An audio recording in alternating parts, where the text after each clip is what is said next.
नमस्कार मित्रांनो, हळद रुसली कुंकू हसलं या मालिकेच्या 10 फेब्रुवारीच्या भागात आपण पाहणार आहोत.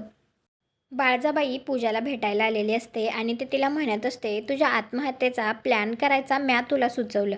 कशासाठी? तर दुष्यंताने कृष्णाने वेगळं व्हावं म्हणून. त्यावेळी खरं तर खिडकीच्या बाहेर कृष्णा उभारलेली असते आणि ती हे सगळं रेकॉर्ड करून घेत असते. त्यावेळीच बाहेरून एक माणूस कृष्णाला बघतो आणि म्हणतो, ए कृष्णा, तू इथं काय करतेयस? तर बाळजाबाईच्या लक्षात येतं की तिथे कृष्ण आहे. तर आता कृष्णा तिथून पळते. त्यावेळी बाळजाबाई आता तिच्या मागावर काही माणसं लावते. त्यावेळी ती माणसं आता कृष्णाकडून तो मोबाईल घेऊन जात असतात. त्यावेळी आता तिथे दुष्यंत येतो. खरं तर त्या माणसांनी कृष्णाची बॅग घेतलेली असते आणि त्यांना असं वाटतं की त्यामध्ये मोबाईल आहे. तर ती माणसं आता ती बॅग घेऊन बाळजाबाईकडे येतात. कृष्णाची बॅग असं म्हणून ते बाळजाबाईकडे देतात. तर बाळजाबाई म्हणते, याच्यात मोबाईल नाही ना.